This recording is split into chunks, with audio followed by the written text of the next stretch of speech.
Muy buenas, soy el profesor Rafael Angulo y en esta oportunidad les vengo a presentar la segunda parte de los videos de la teoría de la personalidad de Carl Jung. Sin más preámbulo, comencemos. En la teoría de Jung, la psique reúne todo lo que es el inconsciente, el yo consciente, los pensamientos, recuerdos, sentimientos, emociones profundas, el inconsciente primitivo.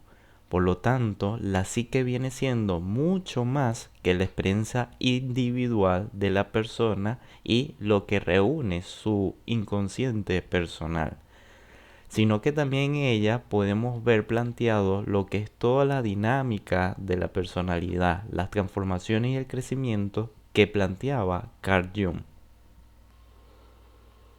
El yo en la teoría de Jung se parece mucho a lo que planteaba Freud en su propia teoría usando el mismo término, puesto que este reúne lo que son las sensaciones corporales, pensamiento y sentimiento que experimentamos en un momento determinado, dejando en claro que este yo es selectivo.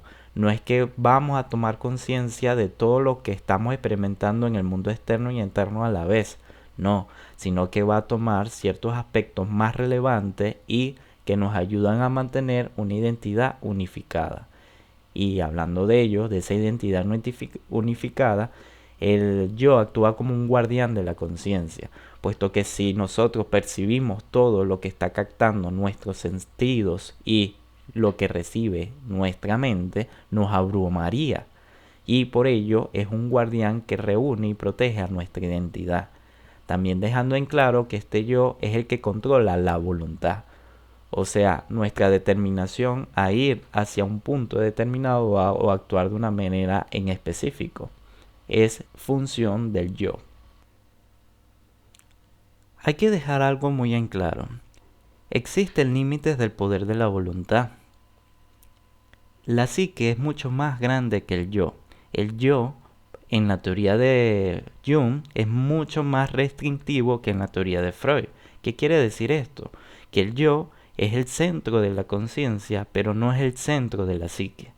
El verdadero centro de la psique es el self, o traducido al español como el sí mismo, que en gran parte tiene contenido inconsciente. También tiene accesos conscientes, pero en gran parte es inconsciente. Cuando nosotros le damos mucho valor a lo que es el yo consciente, se desequilibra nuestra vida, puesto que intenta dominar la psique completa desde un punto de vista consciente, lo cual es bastante limitado. Cuando esto ocurre, se le conoce como yo inflado. El yo inflado sucede cuando la persona le da mucha importancia a la parte consciente de su personalidad, de su psique, creyendo que la voluntad puede controlar la vida entera. Y en realidad eso es imposible. Cuando nosotros queremos con nuestra conciencia dominar, controlar o guiar nuestra psique, nuestra propia psique nos demuestra que estamos equivocando, generando dramas en la vida que nos hace dar cuenta que no tenemos el control de todo, como pudiera ser el despido en el trabajo o problemas matrimoniales. También puede suceder lo contrario, y eso viene siendo la inflación del yo, pero desde el punto de vista de darle mucho mayor importancia a los aspectos inconscientes de nuestra psique. Y esto se puede ver en muchos casos como los místicos o los espiritistas, incluso de los psicóticos, donde vemos que le dan mucho valor a aspectos del inconsciente y su vida termina desequilibrada. El inconsciente personal. En este punto podemos notar que tanto Jung como Freud emplearon un lenguaje distinto, pero al final podemos ver que explican cosas semejantes. Y es que podemos ver que Jung nos indica que el inconsciente personal es un lugar donde se guarda experiencias, sensaciones corporales, emociones, sentimientos, recuerdos vividos por las personas en el mundo, los cuales fueron reprimidos, sublimados, olvidados o percibidos por debajo del umbral de la conciencia. Y aquí podemos notar que este inconsciente personal es único para cada uno de nosotros, no se repite, cada quien tiene experiencias distintas. Y podemos ver que esta terminología del inconsciente personal se parece mucho a lo que Freud denominó preconsciente e inconsciente. La principal diferencia radica en que Freud nos indica que todo parte de la conciencia y a partir de la conciencia se empiezan a reprimir o a olvidar ciertas experiencias emocionales o recuerdos, o en parte innecesarias o en parte porque nos producen ansiedad. No obstante, Jung toma un camino contrario, el camino donde nos indica que todo surge de el inconsciente, de que la conciencia surge del inconsciente, de un inconsciente que es unificado y que poco a poco la conciencia va tomando partida en él. Es importante señalar que el inconsciente personal desde la perspectiva de Jung nos indica que tiene diferentes aspectos y funciones.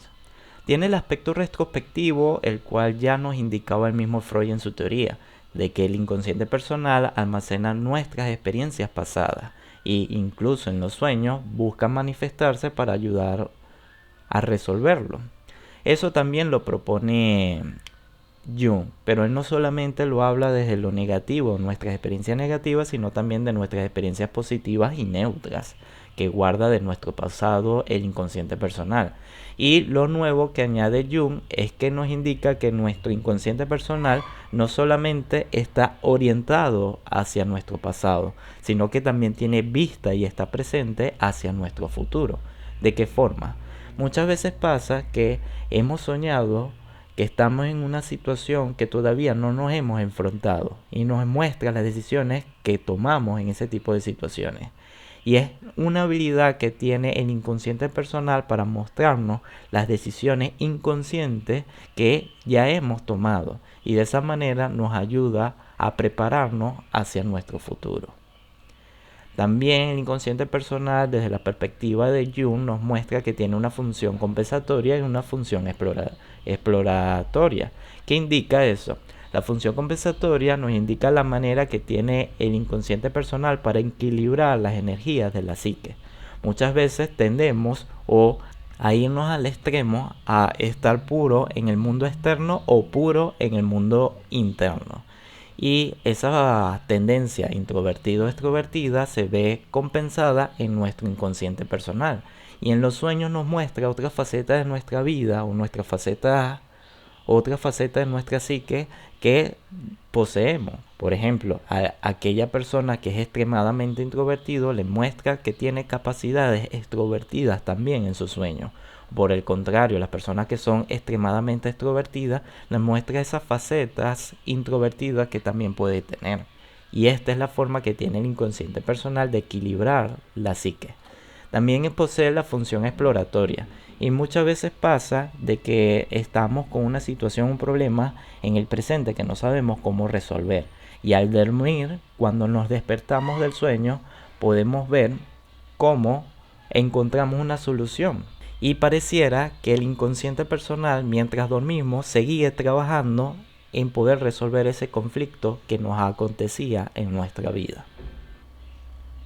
Un tema a tener en cuenta al momento de ir profundizando en lo que es el inconsciente personal viene siendo el de los complejos. Y es que a medida que vamos teniendo más experiencias en nuestra vida, más contenido se va agrupando dentro de nuestro inconsciente personal, el cual parte de ellos van a girar alrededor de un tema en específico. Los complejos son definidos por Chul y Chul en el 2010 como un núcleo o patrón de emociones, recuerdos, percepciones y deseos organizados en torno a un tema común. En otras palabras, esto quiere decir que en nuestro inconsciente personal hay puntos gravitatorios que hacen que nuestra experiencia giren alrededor del mismo. O sea, hay centros que atraen y reúnen y organizan nuestra experiencia ante la vida. Un ejemplo de ello puede ser que aquellas personas que tengan un complejo del poder o del estatus, de tener estatus en su vida. Este lo puede resolver buscando ser electo en unas elecciones, tomar posiciones de liderazgo en los entornos sociales donde se encuentra. O también puede elegir otro camino que puede ser comprar vehículos de alta velocidad como una moto o un carro y conducir a velocidades muy altas. De esa manera siente que está resolviendo su conflicto, su complejo. Por lo tanto, podemos ver cómo los complejos nos determinan nuestra manera de percibir el mundo y organizar nuestra experiencia ante él. Y por ende, como determina nuestra percepción, también puede determinar nuestro comportamiento. Ahora bien, es importante señalar que los complejos pueden ser tanto conscientes como inconscientes en nuestra propia vida. Y muchas veces los inconscientes invaden a nuestra vida consciente sin que nosotros nos demos cuenta y empezamos a ser controlados por esos complejos. Pero no todos los complejos son negativos. Hay complejos positivos como aquellos que nos impulsan a ser cada vez mejores o alcanzar logros y nos motiva a desarrollar habilidades en nosotros.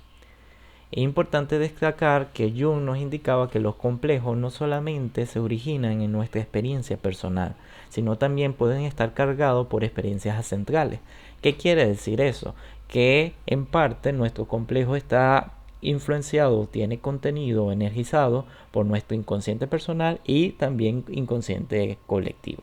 Un buen ejemplo de ello viene siendo algunas personas poseen el complejo ante las madres, la cual está originado obviamente en parte por su experiencia con su propia madre, pero también está influenciado por la experiencia de las madres en general por todas las especies humanas. Todos los humanos hemos tenido una madre y puede ser influenciado de esa forma. Acá podemos ver cómo Jung también va uniendo las diferentes partes de su teoría. También los complejos representan partes esenciales de nuestra mente. No son del todo negativos como ya ha estado viniendo a ser, sino que son normales y están presentes también tanto en la vida de las personas saludables como en las personas patológicas. Y en las personas saludables se puede ver en esos breves lapsus que tenemos, que hacemos cosas sin darnos cuenta o empezamos a actuar de una forma que en un primer momento no era nuestra intención. Y en las personas patológicas se pueden observar en los esquizofrénicos o en los medios, donde sienten que escuchan voces o que los poseen. Y en realidad son sus complejos que se están manifestando. En definitiva, los complejos son parte esencial de nuestra vida y influyen en muchas de las emociones que tenemos en nuestro día a día. Por lo tanto, Jung lo veía como la sal de nuestra vida cotidiana. La prueba de asociación de palabras fue realizada para el estudio de los complejos y grupos de investigadores en conjunto con Jung han verificado los complejos familiares y se han dado cuenta que las dinámicas familiares giran a veces en torno en un mismo complejo, dando pie a lo que fue el desarrollo posterior de las psicoterapias familiares. El inconsciente colectivo. Este viene siendo aquel aspecto de la teoría de Jung más místico y a la vez menos aceptado por la psicología en general. Ya Schrödinger nos lo definía como un potente depósito que controla las experiencias ancestrales. Fundamento evolutivo de la mente humana. El inconsciente colectivo reúne todos esos conocimientos generados a lo largo de las diferentes generaciones de la especie humana, los cuales van influenciando en nuestra dinámica mental. Ya Freud había generado una explicación parecida en su teoría, pero él lo adjudicaba solamente a nuestra experiencia personal, o sea, a nuestro pasado personal. No obstante, Jung fue más allá y dijo que también las experiencias ancestrales de nuestra especie influencian en la dinámica de nuestra mente. En referencia a esto, Cloninger nos indica que el inconsciente colectivo es moldeado por las experiencias remotas de la especie humana y transmitido a cada individuo a través de la herencia genética. El origen del concepto. Jung se tomó un buen tiempo para investigar las culturas primitivas y empezó a hallar similitudes entre ellas, a pesar de la distancia geográfica e incluso en tiempo. Él no vio conexión alguna, como si la información y los conocimientos se haya transmitido por vía oral o por vía escrita. Por lo tanto, a partir de ese vacío generó lo que es el inconsciente colectivo, como aquel lugar que se almacena información generada por las diferentes especies humanas y que todos podemos tener acceso a ellas en diferentes momentos de nuestra vida. Un ejemplo de ello viene siendo las pirámides. Ustedes pueden encontrar en diferentes partes del mundo que se han construido pirámides en diferentes épocas y por diferentes culturas. Y también podemos ver mitos que se repiten en diferentes versiones, pero se repiten. Un buen ejemplo de eso viene siendo el mito del diluvio, que incluso en los propios aborígenes venezolanos existe una versión. Les invito a indagar en ella. Jung empezó a encontrar que los pacientes le empezaban a relatar sueños que habían tenido donde representaban imágenes que él había encontrado en culturas primitivas. Por lo tanto, empezó a ver que existía cierta conexión inconsciente en las diferentes experiencias humanas y por ello generó dentro de su teoría el espacio del inconsciente colectivo. El pasado primitivo es la base de la psique. ¿Qué quiere decir esto? Esto quiere decir que esas experiencias remotas y ancestrales en la cual está constituido el inconsciente colectivo influencian nuestra vida cotidiana. Un ejemplo de ello viene siendo a que nosotros no es que heredamos el miedo a la serpiente, sino que tenemos el potencial de tenerles miedo. ¿Cómo así? Dependiendo de las experiencias que nosotros vamos teniendo en nuestra vida personal, puede ser que se despierte o no en nosotros el miedo a la serpiente. Un ejemplo de ello, a mí me gusta colocar una analogía, viene siendo como el molde de las galletas. El molde de las galletas ya viene prediseñado, pero nosotros decidimos con qué rellenarlos. Por ejemplo, nosotros ya venimos con ciertas potenciales a desarrollarnos debido al inconsciente colectivo. Pero dependiendo de nuestra vida, nosotros lo vamos a ir rellenando. Esos moldes vienen siendo lo que son los arquetipos, que más adelante explicaré de forma más detallada. Faye Robert nos explica que los contenidos del inconsciente colectivo no permanecen latentes, sino que están activos e influyendo pensamientos, emociones y actos de cada individuo. ¿Cuántas predisposiciones tienen los humanos? Existe una infinidad, como experiencias variadas y repetidas que tenemos a lo largo de generación y generación. Por ejemplo, a lo largo de generación y generación, cada persona ha experimentado lo que es la vida y la muerte, el anochecer y el amanecer. Hemos enfrentado la oscuridad y el desconocimiento de lo que hay más allá. Hemos imaginado diferentes dioses o espíritus, tanto buenos como malos, con el fin de poder entender el mundo que nos rodea. Ese entendimiento que se ha generado o ese conocimiento que se ha generado a lo largo de generación y generación se ha ido almacenando en ese inconsciente colectivo. Ahora bien, les hablaré de forma detallada sobre los arquetipos, los cuales también son conocidos como imágenes primordiales. Estos arquetipos son esas imágenes, esos conocimientos que están guardados y reunidos en el inconsciente colectivo y vienen a formar como una especie de instinto psíquico, o sea, que nos predisponen a responder de una manera determinada. En el inconsciente podemos hallar diferentes tipos de arquetipos que nos brindan conocimiento de lo que es una madre, lo que es un líder espiritual, incluso de lo que es Dios. Arquetipos e instinto. Es importante diferenciar de lo que es un instinto animal, por ejemplo, de lo que es el arquetipo. A pesar de que ambas son predisposiciones a actuar de una manera determinada, el instinto es algo más físico, fisiológico, mientras que el arquetipo es algo más psicológico, más mental. Por lo tanto, nosotros podemos tener cierta conciencia de la forma como nos estamos predisponiendo ante una circunstancia o un tipo de situación determinada, mientras los animales simplemente responden de la manera que los impulsa el instinto. Ahora bien, a medida que una misma experiencia se va repitiendo de generación a generación, esta piensa ser grabada en lo que es la mente del ser humano y de esa forma es transmitida a futuras generaciones. Obviamente, si ese conocimiento no fue útil, esas se van a ir grabando y de esa manera se va a ir pasando, las cuales todas están almacenadas en el inconsciente colectivo y dependiendo las diferentes circunstancias de la vida se van a ir activando unas y otras no. Arquetipos incomplejos. En un primer momento parecieran que los complejos y los arquetipos son iguales, puesto que es como un punto central en el que gira nuestras experiencias y nosotros las ordenamos según nos indiquen o nos mueva esa fuerza gravitatoria del complejo, el arquetipo. La diferencia es que el complejo radica principalmente en el inconsciente personal, se forma en nuestro pasado individual y nos va moviendo dependiendo de las experiencias individuales que hemos tenido con él. Mientras que el arquetipo es más universal, se encuentra en el inconsciente colectivo y se va repitiendo en todas las personas, solo que varía dependiendo de las experiencias personales que tenga cada quien en su vida.